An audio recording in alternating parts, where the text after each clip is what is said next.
Les invito a abrir sus Biblias en el libro de Apocalipsis en el capítulo 3. El mensaje que traigo hoy no es halagüeño, no es un mensaje bonito. Es bonito porque viene de Dios, pero es duro. Porque el Señor dice en Apocalipsis capítulo 3 y versículo 19, yo reprendo y castigo a todos los que amo. Sé pues celoso y arrepiéntete.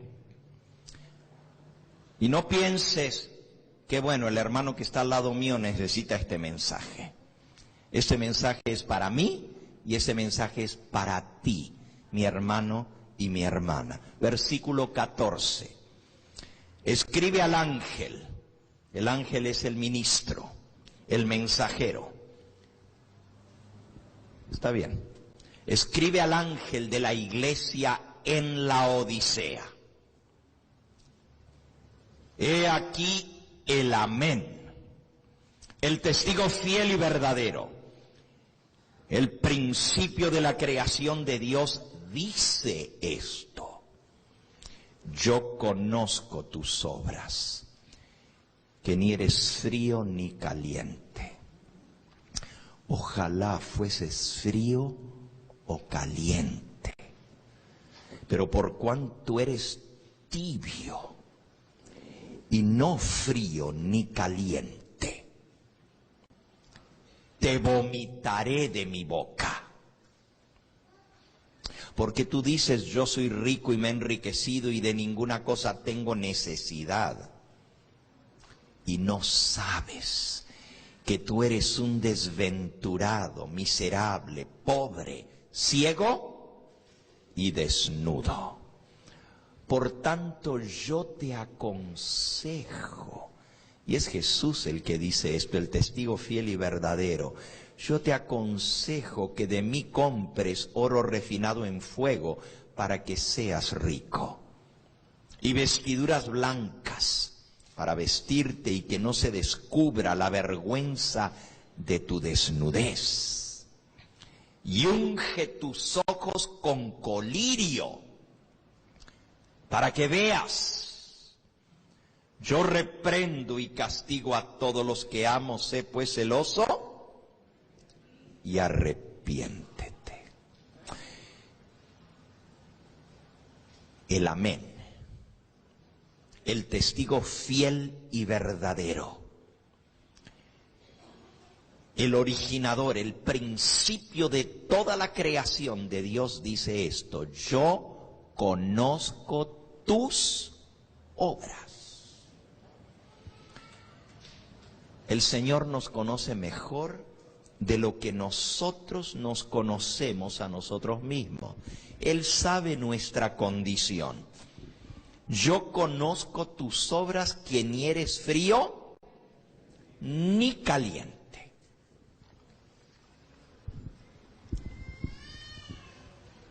Mensajes selectos, tomo 1. Capítulo 16. La gran necesidad de la iglesia. Dice así: la mayor y más urgente de todas nuestras necesidades no es la de un nuevo pastor, ni de un pastor asociado. La más urgente de todas nuestras necesidades no es la de un buen programa de música, por bueno y necesario que sea. No es abrir 2 y 3 y 4 nuevas iglesias. La más urgente y la más grande de todas nuestras necesidades es la de un reavivamiento de la verdadera piedad en nuestro medio. Procurarlo debiera ser nuestra primera obra. Ahora no digamos, no, esta iglesia no necesita un reavivamiento, ya está reavivada. Jesús, que conoce mejor que lo que nosotros nos conocemos a nosotros mismos, dice, yo conozco tus obras, que ni eres frío ni caliente. Ojalá fueses frío o caliente. Y tú dices, pastor, pero por eso me salí de donde estaba para venirme aquí, porque aquí pues vengo a estar caliente. Cuidado. Un cambio de geografía no produce un cambio de actitud ni de carácter. Un cambio de geografía no trae un cambio de carácter. La más urgente y la más grande de todas nuestras necesidades es salir de la tibieza espiritual, reavivarnos. Sigue diciendo la mensajera del Señor. Debe haber esfuerzos fervientes para obtener las bendiciones del Señor. No porque Dios no esté dispuesto a conferirnos sus bendiciones. ¿Se acuerdan lo que hablé la última vez que estuve aquí? Del Espíritu Santo. Y que Dios quiere darnos el Espíritu Santo más que lo que un padre le quiere dar a un hijo, un pedazo de pan cuando se lo pide. No es que Dios no quiera darnos sus bendiciones. El problema es que no estamos preparados para recibirla. Nuestro Padre Celestial está más dispuesto a dar su Espíritu Santo a los que se lo pidan que los padres terrenales en dar buenas dádivas a sus hijos. Sin embargo, mediante la confesión, la humillación, el arrepentimiento y la oración ferviente, nos corresponde cumplir con las condiciones en virtud de las cuales Dios ha prometido concedernos su bendición.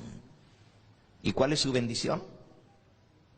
El Espíritu Santo. Porque recuerden que teniendo el Espíritu Santo recibimos todas las demás bendiciones. Vienen en su estela. Teniendo el Espíritu Santo tenemos ¿qué? Todo. Todo. Solo en respuesta a la oración debe esperarse un reavivamiento en la iglesia. Mientras la gente esté tan destituida del Espíritu Santo de Dios, no puede apreciar la predicación de la palabra. Oigan, todos los sermones no van a hacer el cambio. Porque si fuera así, pues ¿cuántos sermones hemos venido escuchando?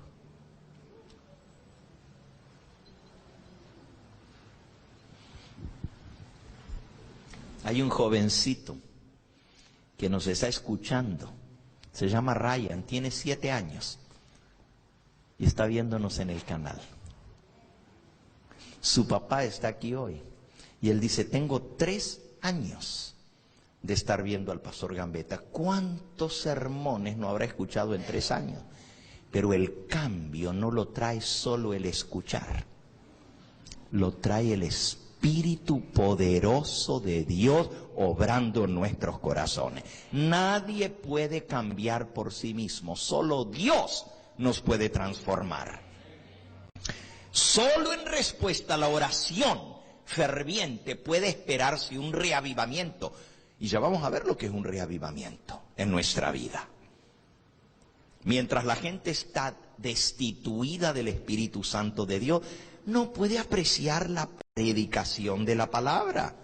Pero cuando el poder del Espíritu toca su corazón, entonces los sermones tendrán su efecto.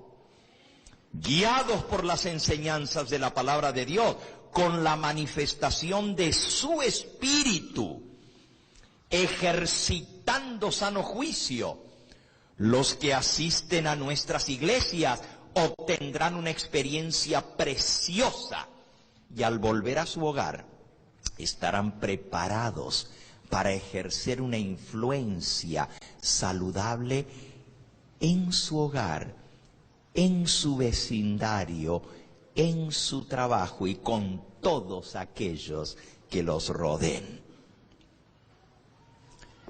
Un reavivamiento, nuestra mayor y más urgente necesidad.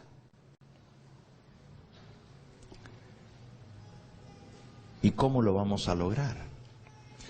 Este capítulo 16 de el libro Mensajes Selectos, tomo 1, es sumamente importante. Yo quiero animarles, hermanos, a que ustedes lo estudien. Si tú no tienes el libro Mensajes Selectos, tomo 1, consíguelo. Y si no, yo voy a hacer provisión para sacarle copias, fotocopias a este capítulo. No son muchas hojas, son 9 páginas nada más.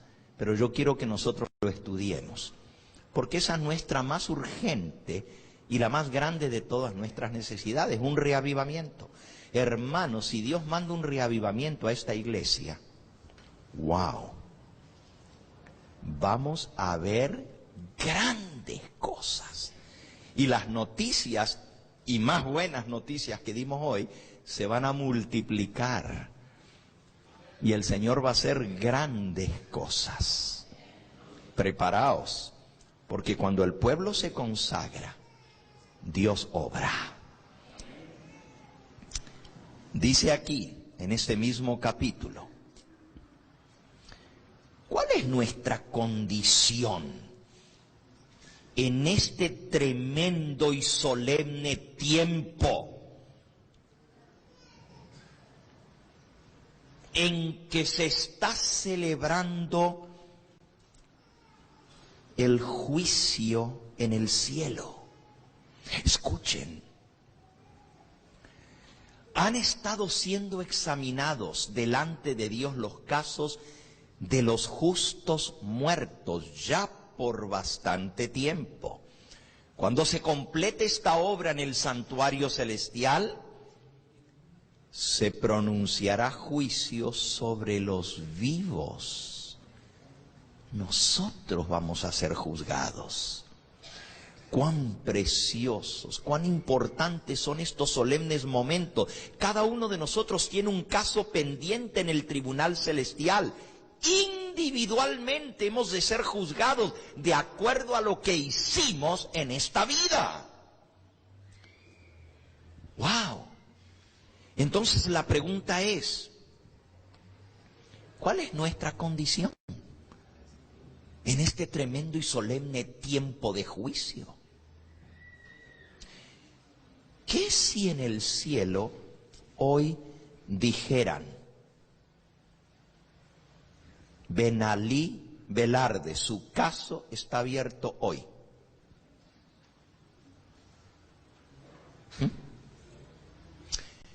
¿Qué si dijeran, Javier de los Santos, tu caso está abierto hoy? ¿Qué si dijeran, María Pérez, tu caso le toca ser juzgado hoy? ¿Cómo nos encontraría? ¿Qué pasaría si hoy fuera nuestro juicio?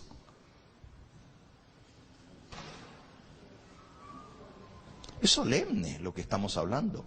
Y a veces decimos, bueno, todavía no comenzó el juicio de los vivos. Qué bueno que todavía no comenzó, ¿verdad? ¿Acaso sabes tú si esta noche te acuestas y mañana no amaneces?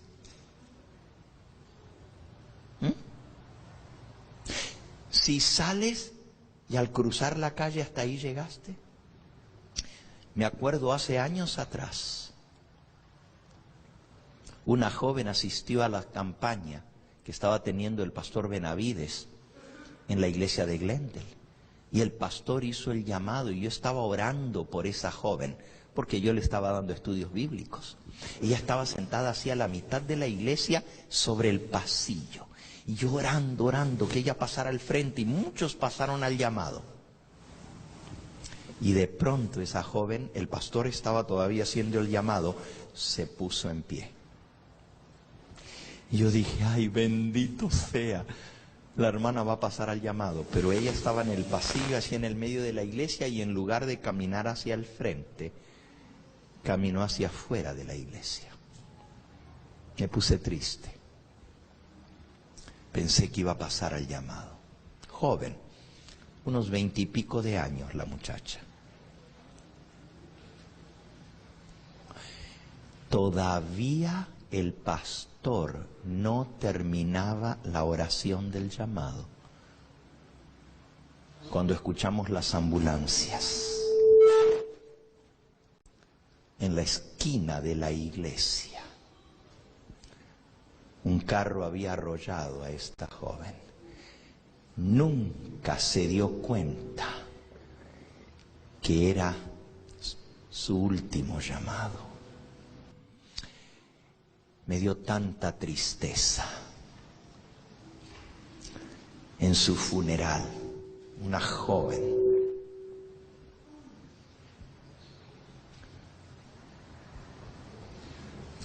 tuvo la oportunidad. Miren, ¿qué hubiera sucedido si en lugar de caminar hacia atrás hubiera caminado hacia adelante?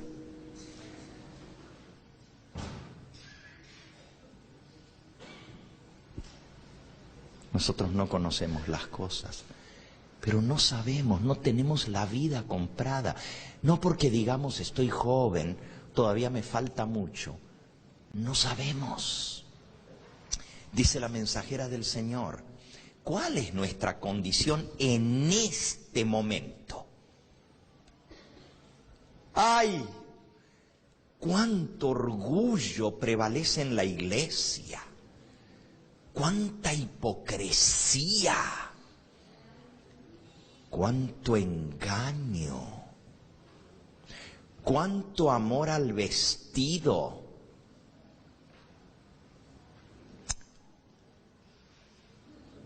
A las modas, a la frivolidad y a las diversiones. ¡Cuánto deseo de supremacía! De mandar, de tener los puestos. Todos estos pecados están nublando la mente de nuestros hermanos. Y por eso no discernimos las cosas eternas.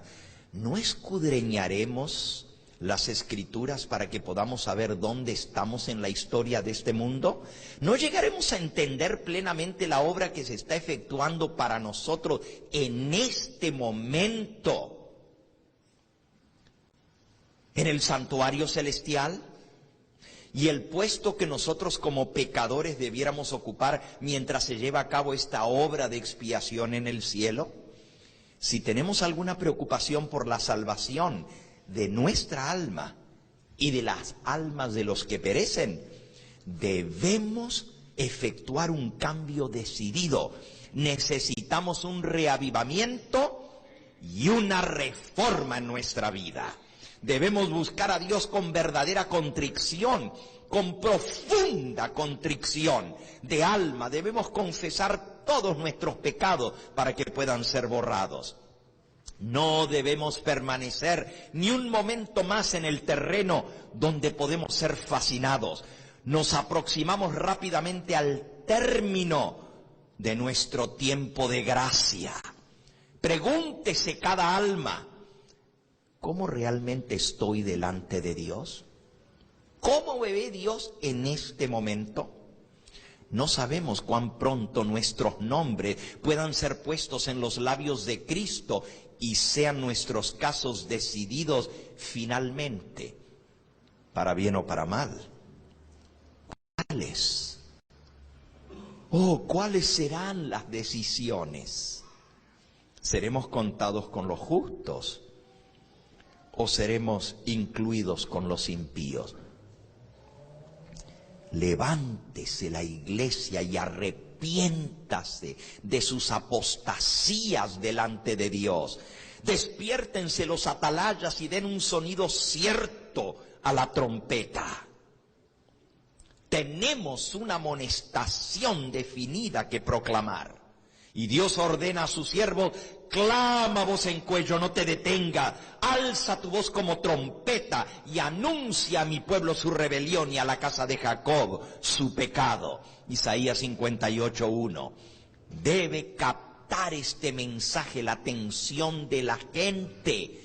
A menos que esto suceda, todo esfuerzo será inútil. Pero hay algunos que aunque bajara un ángel del cielo y les hablara, sus palabras no les harían más provecho que si estuvieran hablando al frío oído de los muertos. Aun si bajara un ángel del cielo y les hablara, no van a escuchar. ¿Cuál es mi condición? Debe levantarse la iglesia para la acción. El Espíritu de Dios nunca podrá ser derramado en su iglesia a menos que la iglesia prepare el camino. Debe haber un ferviente escudriñamiento de corazón. Debe haber una oración unida y perseverante, y mediante la fe, una demanda de las promesas de Dios. Y Él las va a derramar si nosotros quitamos los obstáculos del camino. Oh, Dios no nos pide hoy vestirnos con cilicio como en la antigüedad. Lo que Él pide es una profunda humillación del alma. No tenemos el menor motivo para felicitarnos a nosotros mismos ni exaltarnos. Debiéramos humillarnos bajo la poderosa mano de Dios. Él vendrá a consolar y bendecir a los que le buscan de verdad, arrepentidos de corazón. La obra está delante de nosotros. Hay mucho que hacer. Hay un mensaje que dar. Hay almas que salvar. ¿Nos ocuparemos de ella? Debemos trabajar rápidamente. Debemos avanzar con presteza. No tenemos tiempo que perder. No tenemos tiempo para ocuparnos en propósitos egoístas. El mundo tiene que ser amonestado. ¿Qué estamos haciendo individualmente para llevar la luz a otros que nos rodean? Dios ha dejado su obra para cada individuo. Cada uno tiene una parte que hacer y no podemos descuidar la obra a menos que pongamos en peligro nuestras almas y nuestra salvación eterna. Oh, mis hermanos, ¿contristaréis al Espíritu Santo? ¿Dejaréis que se aleje de esta iglesia? ¿Excluiréis al bendito Salvador porque no estáis preparados para que su presencia entre en esta iglesia? ¿Dejaréis que las almas perezcan sin el conocimiento de la verdad porque amáis demasiado vuestra comodidad para llevar la carga que Jesús llevó por nosotros? Despertemos ya del sueño. Es hora que logremos un reavivamiento y un cambio en nuestra vida. Dios demanda un reavivamiento y una reforma espiritual entre nosotros. A menos que suceda esto, los que son tibios cada vez serán más detestables para el Señor, hasta que Él rehúse reconocerlos como a sus hijos. Él dice: por cuanto eres tibio y no frío ni caliente, estoy a punto de vomitarte de mi boca. Nuestra condición, hermanos, le da náuseas al Señor. Le da dolor de estómago de ver cómo somos. Tibios.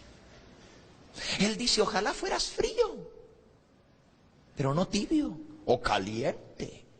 Pero el Señor nos preferiría vernos en el mundo perdidos como el que está frío, que no quiere saber nada de Dios, antes que en la iglesia y tibio. Hay más esperanza para el que está perdido en el mundo que para el que está en la iglesia y está tibio. ¿Por qué? Porque a lo menos el que anda allá afuera no se hace falsas ilusiones. No dice, pues yo estoy bien y me voy a salvar. ¿Sabe? Que si anda perdido y sin Dios, tiene que venir, y si se quiere salvar tiene que buscar de Dios. No anda pensando, yo estoy bien. Sabe que anda mal. Pero el peligro es el que está en la iglesia y está tibio, porque se hace falsas ilusiones y dice, yo estoy bien, yo estoy en la verdad, yo guardo el sábado, yo estoy en la verdad presente. Pero su vida no está consagrada 100% al Señor. Y el Señor dice, fíjense lo que acabo de leer. A menos que suceda un reavivamiento y una reforma en nuestro medio, los que son tibios serán cada vez más detestables para el Señor, hasta que Él rehúse reconocerlos como sus hijos. Esa sería la tragedia más grande, hermanos, que Dios diga, ¿sabes qué? Ya no te considero mi hijo. ¿Qué harías tú si el Señor dijera, ya no? No, porque te he hablado y te he hablado y te he hablado y te he llamado y tú no me escuchas.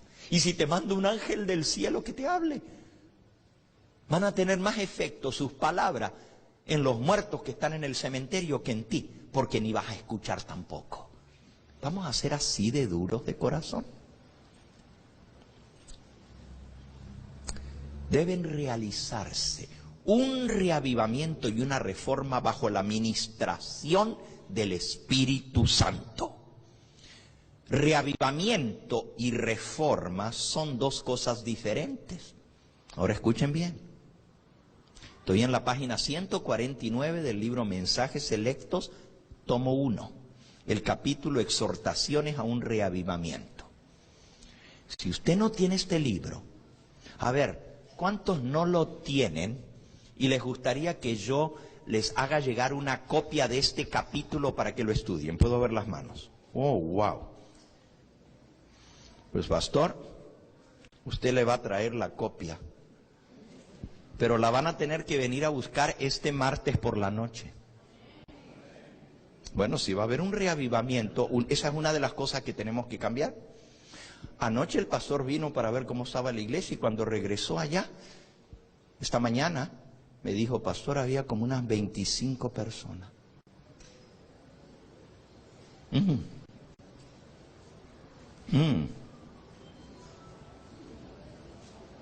No necesito decir nada más, ¿verdad? Parece que somos de 7-Eleven, de 7 Day. Nomás el sábado, el séptimo día a las 11 de la mañana, 7-Eleven. El séptimo día a las 11 de la mañana. Miren lo que dice aquí. Deben realizarse un reavivamiento y una reforma bajo la administración del Espíritu Santo. Se los prometo, hermano, este martes todos los que vengan aquí van a recibir una copia completita de este capítulo para que lo estudien en sus hogares. ¿Ok? Y les voy a sacar la copia de mi libro, que lo tengo bien subrayadito, para que ustedes vean dónde yo les subrayé. ¿Ok? Sigo leyendo. Reavivamiento y reforma son dos cosas diferentes. Reavivamiento significa una renovación de la vida espiritual, una vivificación de las facultades de la mente y del corazón, una resurrección de la muerte espiritual. Significa salir de la tibieza.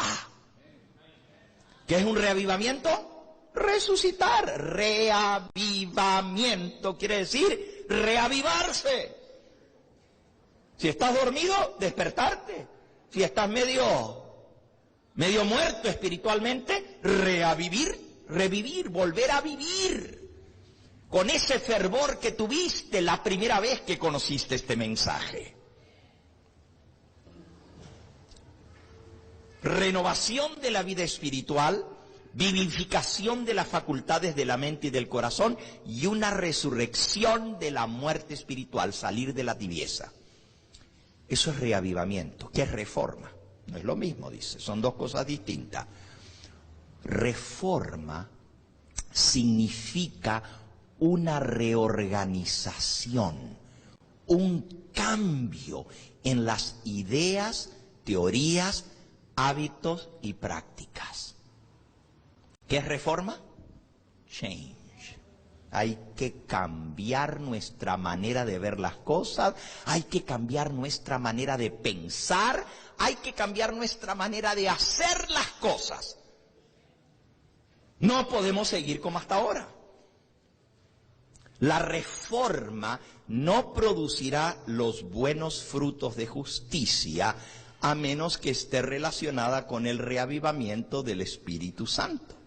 El reavivamiento y la reforma van juntos. Son dos caras de la misma moneda.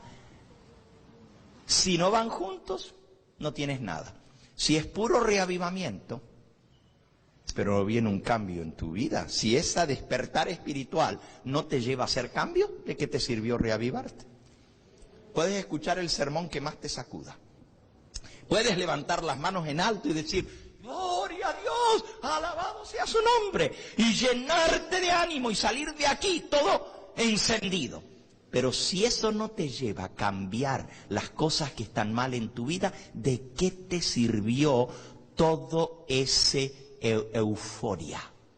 Dime, ¿de qué te sirvió? ¿De qué sirve que yo diga, gloria a Dios, aleluya, y mañana voy a seguir haciendo lo mismo que he estado haciendo todos los días? ¿Dónde está entonces el reavivamiento? Si no hay reforma, el reavivamiento no fue genuino. Y si se quiere lograr una reforma sin el reavivamiento, tampoco sirve de nada. Porque una reforma por nosotros mismos sin el Espíritu Santo es simplemente moralismo.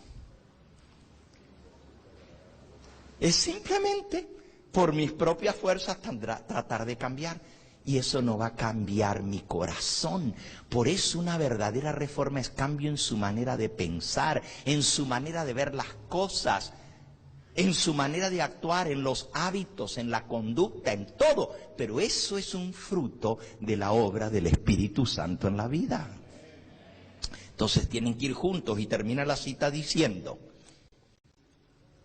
el reavivamiento y la reforma han de efectuar su obra asignada y deben ir juntos para lograr el efecto que Dios quiere. Pues mi sermón del día de hoy era reavivamiento y reforma. Esa fue la introducción. Voy a seguir solo un poquitito más, porque les voy a introducir lo que vamos a ver esta tarde.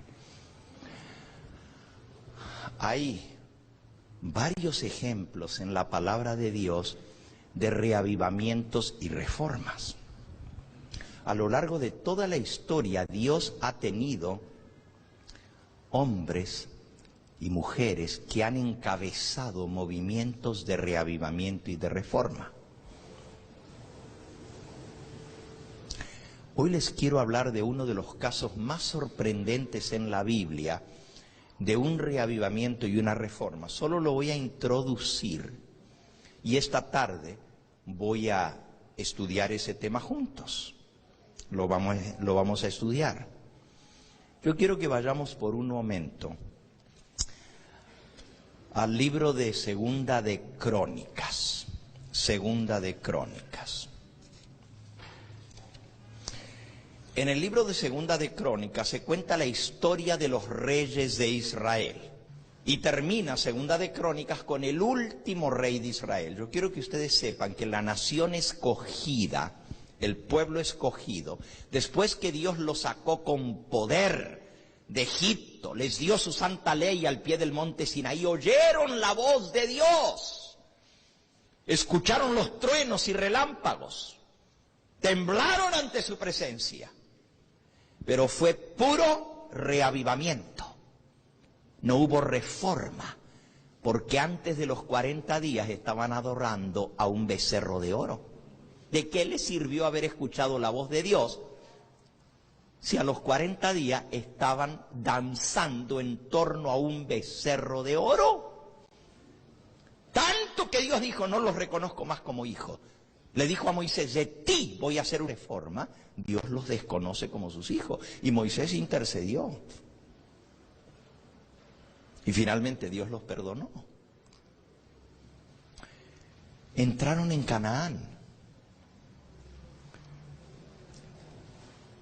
Altibajos, altibajos. El pueblo a veces estaba bien con Dios, a veces estaba mal. Cuando el pueblo era fiel a Dios y cambiaba sus caminos, Dios los bendecía. Cuando el pueblo se apartaba de los mandamientos del Señor, venía la maldición sobre la nación. Pero el libro de Reyes y de Crónicas, los dos libros, cuenta esa historia. Y lo más triste es que los altibajos eran más bajos que altos. Muy de vez en cuando venía un reavivamiento y una reforma, pero casi todo el tiempo estaban en apostasía, uno tras otro, tras otro. Que yo me recuerde, reyes que dirigieron al pueblo a la reforma, al reavivamiento y la reforma. Me recuerdo de Ezequías, el buen rey Ezequías. Me recuerdo del rey Josías, Joás. Pero fueron más de 40 reyes y los puedo contar con una sola mano, los que realmente llevaron al pueblo al reavivamiento y la reforma. Y eso que Dios mandaba profetas, y los profetas se cansaban de hablarle y no hacían caso. No hacían caso. Vamos por un momentito ahí a Segunda de Crónicas. Nuestra lectura bíblica fue tomada de Reyes, Segunda de Reyes. Son paralelos los dos libros, Crónicas y Reyes. Podemos leer en cualquiera de los dos. Pero vamos a ir por un momentito a Crónicas. ¿Ok? Y vamos allá. En el capítulo 29 está el reinado de Ezequías. Ezequías trajo una gran reforma. Pero después de Ezequías, cuya historia está en el capítulo 29, 30 y 31 del libro de Segunda de Crónicas, realmente hasta el capítulo 32, donde aparece al final del capítulo 32 la muerte del rey Ezequías. Dios hizo un gran milagro por Ezequías, le agregó 15 años a su vida, hizo un milagro, tanto que hizo volver la sombra del sol hacia atrás para mostrarle que él lo curaba del cáncer que tenía y le dio 15 años más de vida, con tratamientos naturales, por cierto. Le mandó a ponerse una masa, una cataplasma de higo sobre el cáncer y se curó. ¿Ok? Eso está en los capítulos 29, 30, 31 y 32. Pero resulta que en esos 15 años que Dios le agregó a la vida de Ezequías, le nació un hijo. Y a veces tú pides cosas, pero no sabes si es para el bien o para el mal. Y Ezequías lloró tanto y le pidió tanto al Señor que lo curara. Fue un buen rey, por cierto. Uno de los pocos que se puede decir que llevó al pueblo a consagrarse a Dios. En los días de Ezequías fue maravillosa la reforma que vino. Pero cuando se enfermó, y Dios tenía planes, y cuando Dios permite que sus hijos que le aman y le son fieles a veces se enferman, Él tiene un propósito para eso.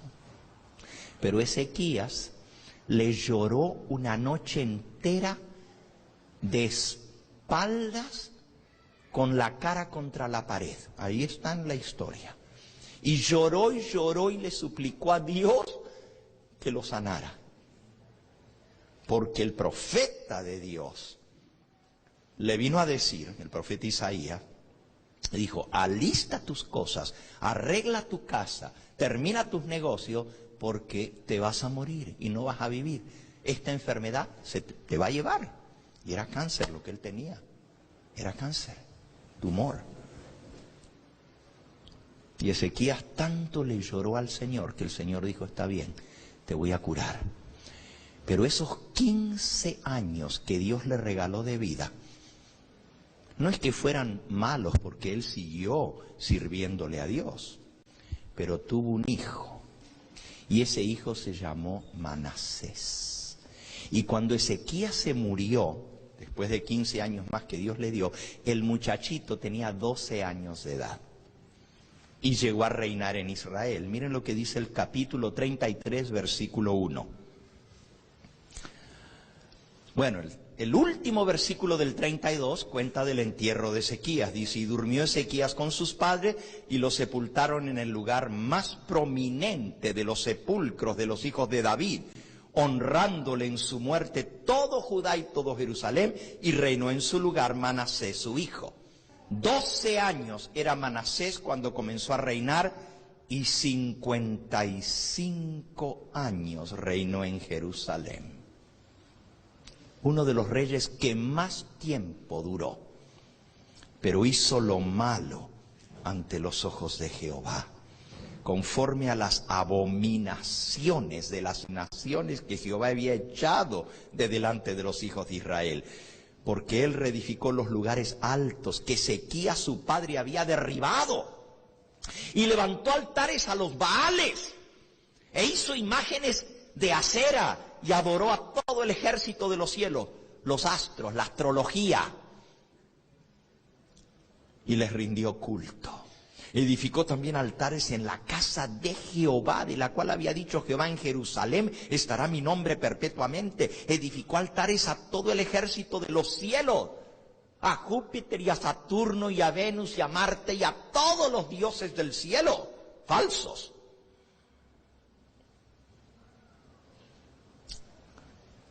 Y pasó sus hijos por fuego en el valle del hijo de Hinón, y observaba los tiempos y miraba en agüeros.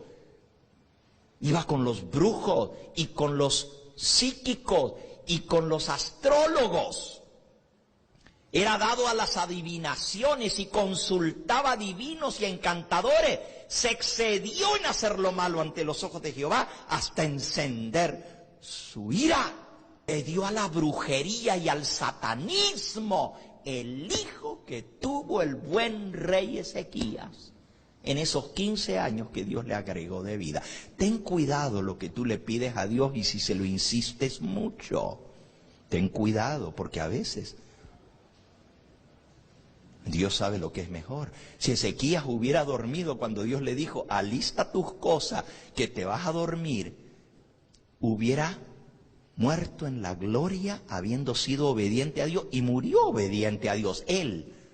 Pero ese niñito que le nació fue el que trajo la desgracia al pueblo de Israel.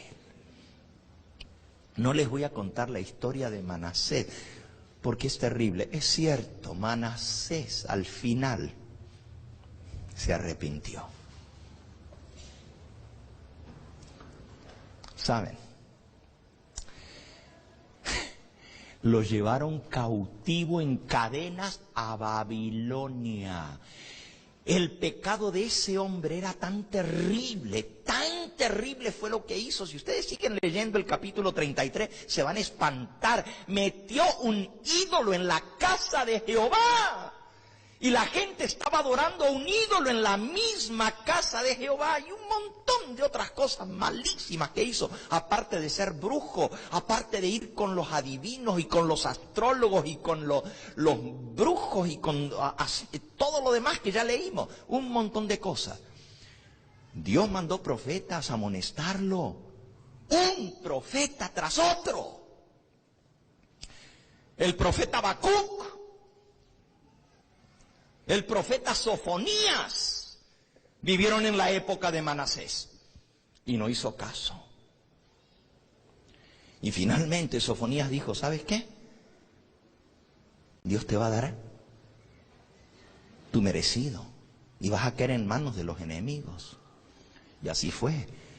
Vinieron los de Babilonia y lo llevaron cautivo en cadenas. Y cuando estaba ya en Babilonia, Manasés se arrepintió y le pidió perdón a Dios.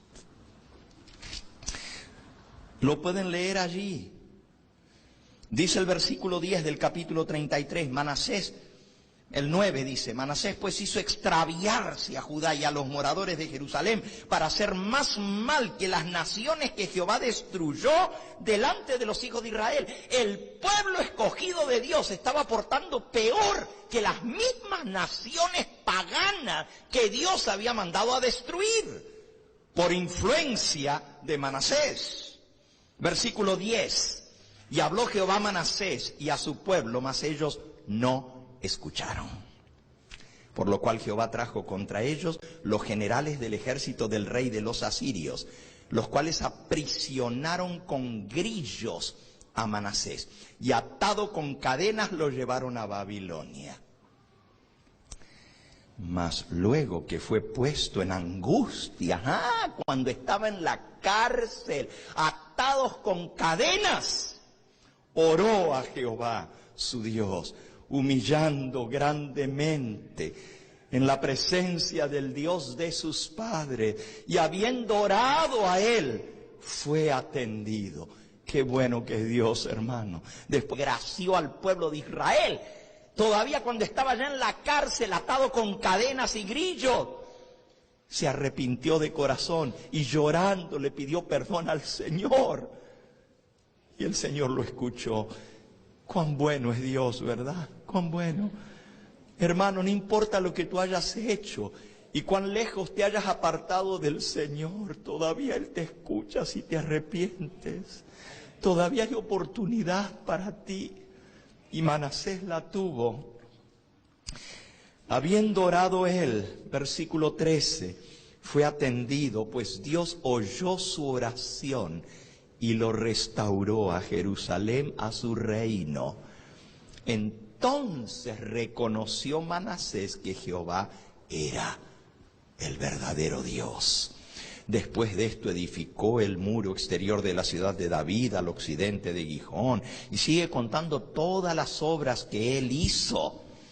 Versículo 15, asimismo quitó de la casa de Jehová el ídolo que había metido él mismo en la casa de Jehová, y todos los altares que había edificado en el monte de la casa de Jehová y en Jerusalén los echó fuera. Reparó luego el altar de Jehová y sacrificó sobre él sacrificios de ofrendas de paz y de alabanza, y mandó a Judá que le sirvieran a Jehová Dios de Israel. ¿Ustedes creen que pudo? El mal ejemplo de casi 50 años, desde niño se dedicó a lo malo, y era rey de Israel de 12 años. Pudo más que todo su arrepentimiento. Y a pesar de que él destruyó el ídolo que él mismo había metido en la casa de Dios, y destruyó los altares, y le dijo al pueblo, tenemos que volver a adorar al Dios verdadero, a Jehová. El pueblo se había acostumbrado a lo malo. Y dice el versículo 17, el pueblo aún sacrificaba en los lugares altos, aunque lo hacía para Jehová su Dios. Iban a los lugares paganos y decían, no, estamos adorando a Dios. Pero en el lugar equivocado, no en el templo de Dios, sino en los lugares altos, dedicados al culto a Satanás, al culto a Baal. Así hacen muchos hoy en día. Nosotros estamos adorando a Dios, pero el domingo en lugar del sábado. Cuando Dios mandó que sea, ¿qué día? Pero estamos adorando a Dios. Pero en el día dedicado ¿a quién? Al sol. Cuando Dios mandó desde la creación el día que Él quiere que le adoremos. Escuchen los que me están escuchando por el canal de televisión. No te engañes, Dios no puede ser burlado. Obedecemos los mandamientos de Dios o no, porque Él dice que el que guarda toda la ley pero ofende en un mandamiento es hecho culpable ¿de qué? De todos. Así que escuchen, no seamos necios si conocemos la palabra de Dios. Los demás hechos de Manasés, su oración a Dios y las palabras de los videntes, de los profetas, que le hablaron en nombre de Jehová, del Dios de Israel. He aquí todo está escrito en las actas de los reyes de Israel. Eso está en el libro de los reyes. No lo vamos a leer ya. Su oración también y cómo fue oído. Todos sus pecados y su prevaricación, los sitios donde edificó lugares altos y erigió imágenes de acera e ídolos antes que se humillase. Y aquí todas estas cosas están escritas en las palabras de los videntes, de los profetas. Y durmió Manasés con sus padres y lo sepultaron en su casa. Y reinó en su lugar Amón, su hijo. Ahora, hermanos, quiero decirle que a pesar de que Manasés se arrepintió al final de su vida, 2 años le restituyeron el reino después de que había sido llevado cautivo a Babilonia. Dios lo restituyó porque se arrepintió. Él se salvó, pero la influencia que había tenido sobre su hijo pudo más que el arrepentimiento de su padre, porque ya el muchacho estaba grande. Cuando el padre se arrepintió, el muchacho ya tenía 20 años. 2 años más duró su padre como rey y se murió. Y en su lugar subió el muchacho que tenía 22 años, se llamaba Amón. Versículo 21. De 22 años era Amón cuando comenzó a reinar, y 2 años reinó en Jerusalén. ¿Cuánto tiempo le dio Dios? 2 años. E hizo lo malo ante los ojos de Jehová, como había hecho Manasés, su padre. Fíjense que la Biblia dice, pudo más el mal ejemplo de su padre Manasés, a pesar de que él se arrepintió al final, pudo más, y Amón hizo lo malo igual que su padre Manasés, como había hecho su padre, lo había visto desde niño. A su padre dedicado a la idolatría, dedicado a la brujería, a la astrología y a todo eso. Dice aquí, ofreció sacrificios, sirvió a todos los ídolos que su padre Manasés había hecho. Tengan cuidado, padres, porque hay algunos que se apartan del camino del Señor. Tienen a sus hijos y cuando están chicos no los llevan a la iglesia, no los llevan a los caminos de Dios, y después ya de viejo vienen y se arrepienten, pero es demasiado tarde para salvar a sus hijos. Ten cuidado, padre, madre, con lo que haces, el ejemplo que les das a tus hijos, porque ese ejemplo va a poder más lo malo que lo bueno. Y aunque Manasés se arrepintió, de nada sirvió para la salvación de su hijo. No más 2 años reinó Manasés, de los 22, y a los 24 años lo mataron. Miren lo que dice. Siempre haciendo lo malo, adorando a los ídolos que su padre Manasés había hecho. Versículo 23, nunca se humilló delante de Jehová como se había humillado Manasés su padre. Antes bien aumentó su pecado. ¡Wow! Peor que su padre se puso. Y conspiraron contra él sus siervos y lo mataron en su casa. Los mismos siervos de él, cuando vieron la podredumbre de este muchacho de 24 años, porque era un corrupto, cuando vieron, se asquearon los propios siervos del rey, los que le servían a él, la gente de su confianza. Dijo, basta, esto ya no se soporta más. Y los mismos siervos de Amón lo asesinaron en su propia casa.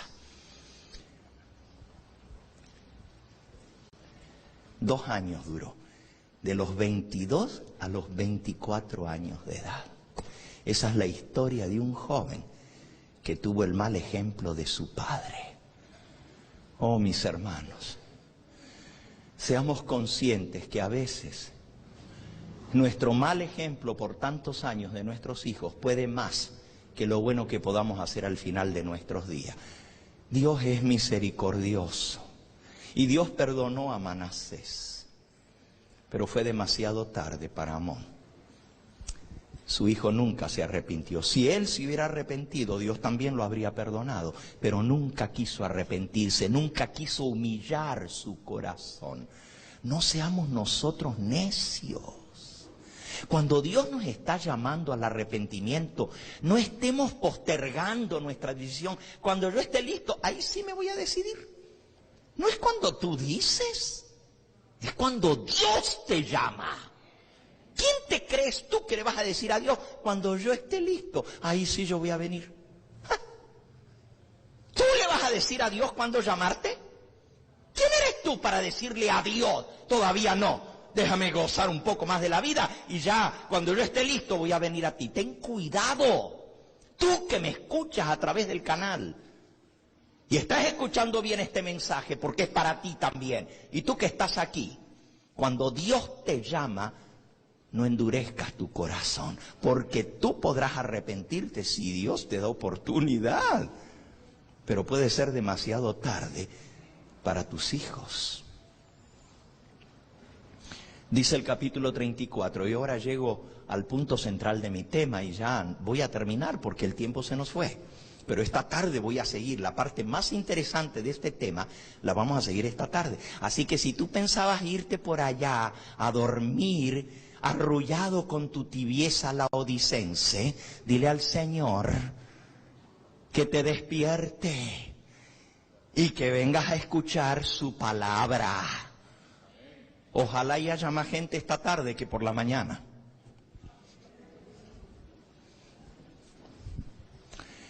De 8 años, versículo 1 del capítulo 34, era Josías cuando comenzó a reinar. Y 31 años reinó en Jerusalén. Josías es el hijo de Amón. Como Amón murió de 24 años, nomás saquen la cuenta. Y el muchachito tenía 8 años cuando murió su papá. ¿A los cuántos años lo tuvo Amón? Miren cómo era. Promiscuo. De 16 años ya tenía un hijo. ¿Ustedes creen que son nomás los jóvenes de hoy en día? Miren. Miren. Y ese muchachito tenía 8 años cuando comenzó a reinar y reinó 31 años en Jerusalén. Ah, pero ahora viene algo increíble. El versículo 2 dice, Josías hizo lo recto ante los ojos de Jehová y anduvo en los caminos de David su padre. Miren que no dice anduvo en los caminos de Amón su padre. ¿Anduvo en los caminos de quién? Era descendiente de David, era tatara nieto de David. Pero en lugar de mencionar el papá de él, como dice de Amón, que menciona a Manasés, que anduvo en los pecados de su padre, de este dice no, hizo lo recto ante los ojos de Jehová y anduvo en los caminos de David su padre, sin apartarse a la derecha ni a la izquierda. Aleluya, alabado sea el nombre de Dios. Que se pudiera decir eso de nosotros, que no nos apartamos ni a la derecha ni a la izquierda del camino del Señor. Qué testimonio, ¿verdad? Y tenía 8 años el niño. Y usted dice, pero ¿y cómo si tuvo un padre tan malo? ¿Saben por qué? Porque su papá lo tuvo de 16 años y no le importó criar a ese muchachito. ¿Ustedes creen que un muchacho de 16 años está preparado para criar a un hijo? ¿Quién creen que lo crió? ¿Quién? El abuelo. Y el abuelo se convirtió. Y ese niño se sentó a las rodillas de su abuelo. Y aunque el abuelo no pudo cambiar las maneras de su hijo Amón, porque ya estaba grande y hacía lo que se le daba la gana y ya había gustado el mundo y había gustado del pecado, ese niñito que el padre descuidó porque no le interesaba a este hijito, el abuelo se lo puso debajo del brazo Y recuerden que el niño estaba, miren, el papá de él 2 años duró. O sea que el niño tenía 8 años cuando murió su papá, pero tenía 6 años cuando murió su abuelo. Pero su abuelo estuvo 2 años convertido al Señor. Quiere decir que de los 4 a los 6 años, Josías tuvo la influencia de un abuelo que se entregó de corazón a Dios. Ah, benditos sean los abuelos. Benditos sean los abuelos consagrados a Dios. Miren la influencia que pueden tener. Aún si los padres son rebeldes contra Dios, los abuelos pueden hacer la diferencia. Alabado sea el nombre del Señor. Y miren la influencia que tienen los niños. O sea, son como una esponjita de los 4 a los 6 años. Y todo lo que ese niño aprendió con su abuelo, porque su padre no le prestó atención, porque no tenía tiempo para él, andaba en sus sinvergüenzadas el padre. El abuelo le dedicó tiempo a Josías y le enseñó los caminos de Dios. Y el niño vio cómo su abuelo destruía los ídolos y destruía los altares y las imágenes. Y nunca se le olvidó a ese muchachito lo que vio hacer a su abuelo. No se le olvidó, porque estaba tiernito, tenía 6 años. ¿Saben que la mensajera del Señor dice que lo que los niños aprenden en los primeros 5 a 6 años de edad es lo que perdura para toda su vida? Alabado sea el nombre de Dios. Hay aún esperanzas para tus nietos, aun si sus padres están fuera del camino de Dios, si tienen abuelos consagrados al Señor. Vean qué cosa tan tremenda. Ahora, estaba chiquito, 8 años. ¿Qué podía hacer un rey de 8 años? Pero lo que había aprendido no se le olvidó y tuvo buenos consejeros. La mensajera del Señor en el libro Profetas y Reyes tiene un capítulo que se titula Manasés y Josías. ¿Ok?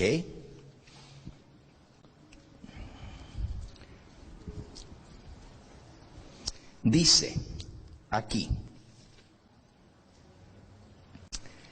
que durante los últimos años de Manasés, o aún antes, durante el reinado de Manasés y los 2 años de Amón, Dios levantó 2 profetas poderosos. Quiero decirles, hermanos, que tristemente Manasés, cuando andaba fuera de los caminos de Dios, el rey mandó asesinar al profeta Isaías. Él lo mandó a asesinar. ¿Saben que lo metieron en un tronco ahuecado y lo aserraron? Lo cortaron en pedazos dentro de un tronco como que estaban aserrando un leño al profeta Isaías. Eso hizo Manasés en los años de su rebeldía, que fueron de los 55 años que reinó, 53 fueron malos. De los 2 últimos años fueron buenos. Isaías no vivió en los tiempos de Josías, pero sí Habacuc y Sofonías, 2 profetas. Si ustedes leen los libros de Habacuc y Sofonías, van a saber todo lo que estaba pasando en el pueblo de Israel y cómo la amonestación de Dios no se dejó esperar. Vino una tras otra. Pudiéramos estudiar eso, pero no lo vamos a estudiar. Solamente quiero decirles esto. Dice aquí, las influencias silenciosas y poderosas que despertaron los mensajes de los profetas Habacuc y Sofonías acerca del cautiverio que vendría, contribuyeron mucho a preparar el terreno para una reforma que se realizó en el año 18º del reinado de Josías. ¿Cuándo vino la reforma? En el año 18 de su reinado, o sea, 10 años más tarde vino la reforma. Miren lo que dice. Versículo 3. A los 8 años de su reinado, siendo aún muchacho, comenzó a buscar al Dios de David su padre. Y a los 12 años comenzó a limpiar a Judá y a Jerusalén de los lugares altos, imágenes de acera, esculturas e imágenes fundidas. Y derribaron delante de él los altares de los Baales, e hizo pedazos las imágenes del sol que estaban puestas encima. Despedazó también las imágenes de Acera, la diosa luna, las esculturas y estatuas fundidas, y las desmenuzó, las hizo polvo, y esparció el polvo sobre los sepulcros de los que les habían ofrecido sacrificios. Oigan, de 12 años era cuando comenzó, chiquito.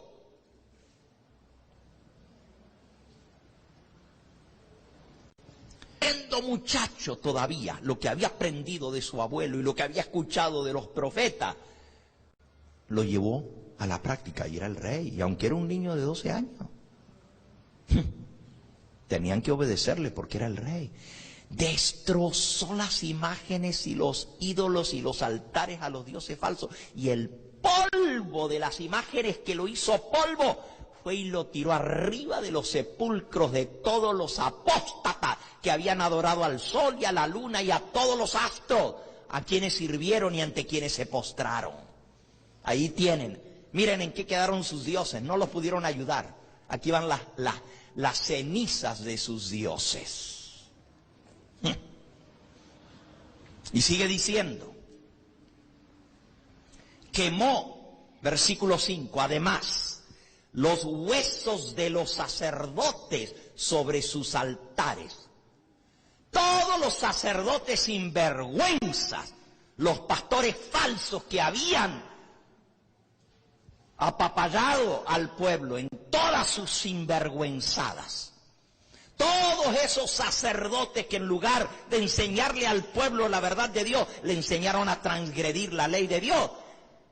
Agarró Josías los huesos, porque ya estaban muertos, y los sacó de los sepulcros y los hizo polvo. Y dijo, no merecen estar enterrados aquí. Y limpió a Judá y a Jerusalén. Pero no se cansó, ni se conformó con limpiar el reino de Judá. Las 10 tribus del norte que pertenecían al pueblo de Israel, porque ya se había dividido el reino entre Judá al sur e Israel al norte. Al norte habían quedado 10 tribus y al sur 2 tribus, la de Judá y la de Benjamín. Por eso se llamaba el reino de Judá, de ahí vienen los judíos. El reino del norte, Israel, ya habían sido llevados al cautiverio por los asirios. Pero ahora Josías se mete en el antiguo territorio de Israel. Y dice el versículo 6, hizo lo mismo en las ciudades de Manasés, Efraín, Simeón y hasta Neftalí, en los lugares asolados alrededor. Ya esos lugares estaban asolados por los enemigos que habían llevado por su rebelión y su idolatría al pueblo de Israel del norte. Los habían llevado al cautiverio, habían quedado asoladas esas ciudades.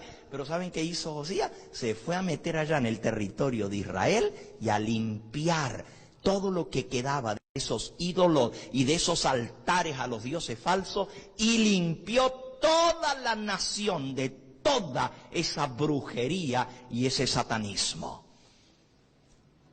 Versículo 7, y cuando hubo derribado los altares y las imágenes de acera, y quebrado y desmenuzado las esculturas, y destruido todos los ídolos por toda la tierra de Israel, volvió a Jerusalén.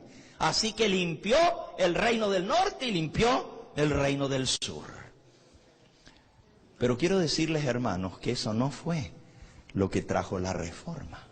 Porque su padre Manasés, o su abuelo más bien, Manasés, había hecho lo mismo. Había limpiado, había roto las imágenes, había destruido los ídolos que él mismo había metido, pero el pueblo siguió ofreciendo sacrificios. Una reforma que no va acompañada de un reavivamiento no da resultado. Para que una reforma es cambio, y Manasés trajo cambios, pero el pueblo no se reavivó. No vino el reavivamiento en los días de Manasés, ni menos en los días de Amón.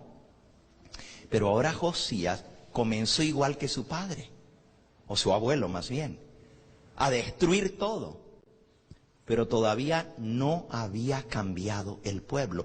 ¿Cómo fue que él logró cambiar la mentalidad del pueblo? ¿Cómo fue que él logró que el pueblo se arrepintiera y volviera a su Dios y dejara las prácticas malas y paganas? No fue ni por el mensaje de los profetas, porque los profetas estaban dando un mensaje tras otro y no hicieron caso. Fíjense, a veces pensamos que son los sermones los que van a traer la reforma. No se confundan, hermano. El pastor Gambetta y todos los demás pastores podemos cansarnos de dar sermones. Pero si no hay un reavivamiento primero en la iglesia, de nada sirven los sermones. ¿Ustedes están entendiendo lo que yo estoy diciendo? Y de nada sirve la reforma externa. Yo puedo venir y poner reglas aquí, que dejen de estar cocinando en sábado allá atrás. De nada sirve si no hay una reforma de corazón, si no sale del corazón. Yo puedo decir que dejen de estar haciendo negocios aquí afuera. Puedo hacer un montón de reformas. Y estoy hablando hipotéticamente, no estoy diciendo que nada de esto sea cierto, ¿verdad? Pero eso no vale de nada. Yo puedo poner reglas en esta iglesia de reverencia en la casa de Dios, para que tengamos reverencia por la hora del culto. Pero si eso no nace del corazón, por respeto a nuestro Dios, son solo reglas humanas externas. Tiene que salir del corazón lo que hacemos. Tú le puedes obligar a tu hijo y decirle, vas a hacer esto y esto y esto y esto. Y tu hijo te va a hacer lo que tú le dices porque tú eres la ley. Pero si no cambia su corazón, cuando está fuera de tu vista va a hacer lo que él quiera. ¿Entiendes lo que quiere decir?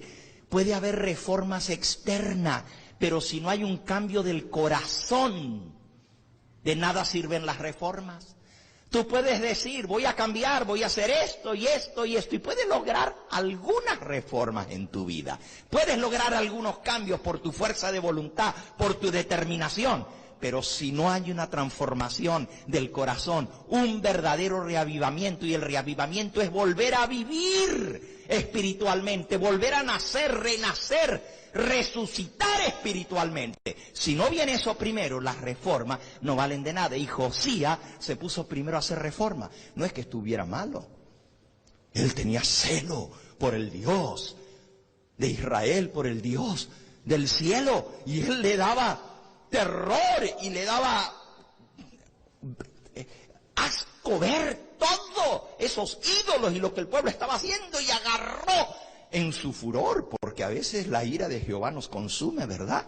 Y agarró las imágenes y las hizo pedazos y las hizo polvo, y sacó los huesos de los sacerdotes que les habían llevado al pueblo a la idolatría, y de los reyes anteriores, todos los que habían adorado al sol y a la luna y a todos ellos.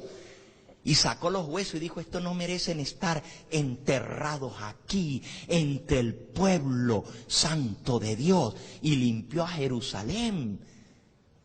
Y pulverizó los huesos y los tiró. Imagínense, todo eso por celo de Dios. Pero eso no trajo el cambio. ¿Qué fue lo que trajo el cambio? Ah, mis hermanos, hubo algo tremendo que sucedió. Y ese va a ser el tema de esta tarde. Porque miren la hora. Hoy fue largo el día. Yo quiero que ustedes vayan, que coman, que descansen un ratito y luego vamos a regresar porque el resto del capítulo es lo más interesante. ¿Qué es lo que realmente produce ese reavivamiento y esa reforma que va a cambiar definitivamente nuestra vida y la vida de esta iglesia? ¿Escucharon bien lo que dije? Hay algo que Dios quiere hacer en nuestro medio y Él lo va a hacer por su Espíritu Santo.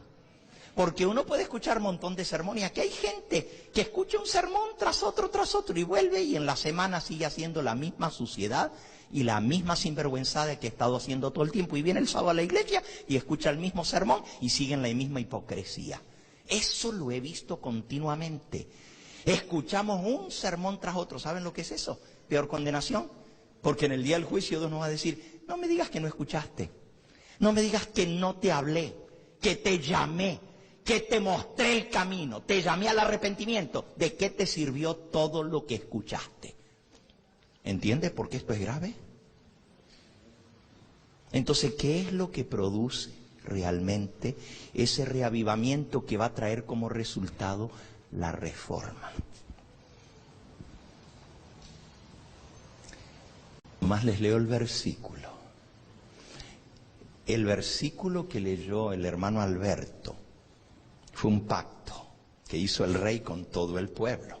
Pero eso fue el final de la historia. Yo pensé que hoy iba a alcanzar a terminar la historia, pero lo voy a hacer esta tarde. Pero nomás les leo algo interesante que sucedió. Dice el versículo 8. A los 18 años de su reinado, después de haber limpiado la tierra y la casa, envió a Safán, hijo de Azalía, a Masaías, gobernador de la ciudad, y a Joa, hijo de Joacás, canciller, para que reparasen la casa de Jehová su Dios. El templo estaba en ruinas. 55 años había estado en ruinas.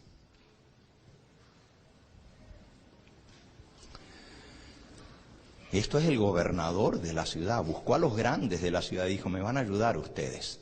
Vinieron estos al sumo sacerdote Hilcías y dieron el dinero que había sido traído a la casa de Jehová, que los levitas guardaban la puerta, y habían recogido de mano de Manasés y de Efraín y de todo el remanente de Israel. Oh, había un remanente fiel, hermanos, que todavía daban dinero para la casa de Dios.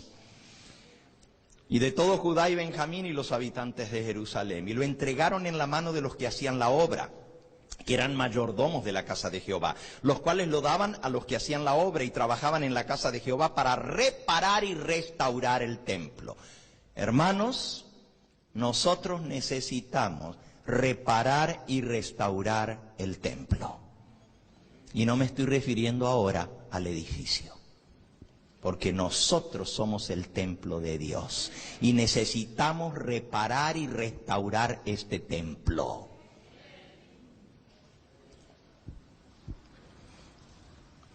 Daban asimismo a los carpinteros y canteros para que comprasen piedra de cantería y madera para los armazones y para la entabladura de los edificios que habían destruido los reyes de Judá. ¡Wow! Y estos hombres procedían con fidelidad en la obra. Y eran sus mayordomos Jaab y Abdías, levitas de los hijos de Merari, y Zacarías y Mesulam de los hijos de Coat, para que activasen la obra, y de los levitas, todos los entendidos en instrumentos de música. Algunos músicos también saben construir, ¿saben? También velaban sobre los cargadores, y eran mayordomos de los que se ocupaban en cualquier clase de obra, y de los levitas que había escriba, Entre los levitas había escribas, gobernadores y porteros. Y al sacar el dinero que había sido traído a la casa de Jehová, el sacerdote Hilcías hizo un descubrimiento. Halló el libro de la ley de Jehová, dada por medio de Moisés. Y dando cuenta Hilcías, le dijo al escriba Safán: he hallado el libro de la ley en la casa de Jehová. Y dio Hilcías el libro a Safán. Este descubrimiento iba a cambiar la historia de la nación. Un descubrimiento. ¿Saben ustedes que el libro, y vamos a ver cuál era ese libro? ¿Cuál era el libro de la ley que Jehová dio a Moisés, que descubrieron? Se había perdido. Y lo encontraron, por casualidad. Lo encontraron metido allá en los tesoros del templo, estaba arrumbrado. Elena de White dice que eran manuscritos antiquísimos que se guardaban como un tesoro. Era un patrimonio de la nación que Moisés había escrito con su puño y letra, pero estaba por allá perdido y arrumbrado y nadie sabía ni dónde estaba. Tenían años, desde la época del rey Ezequías, que lo que Moisés había escrito no estaba a disposición del pueblo, ni sabían de eso. Esta tarde les voy a hablar lo que pasó, pero fue algo tremendo, hermanos.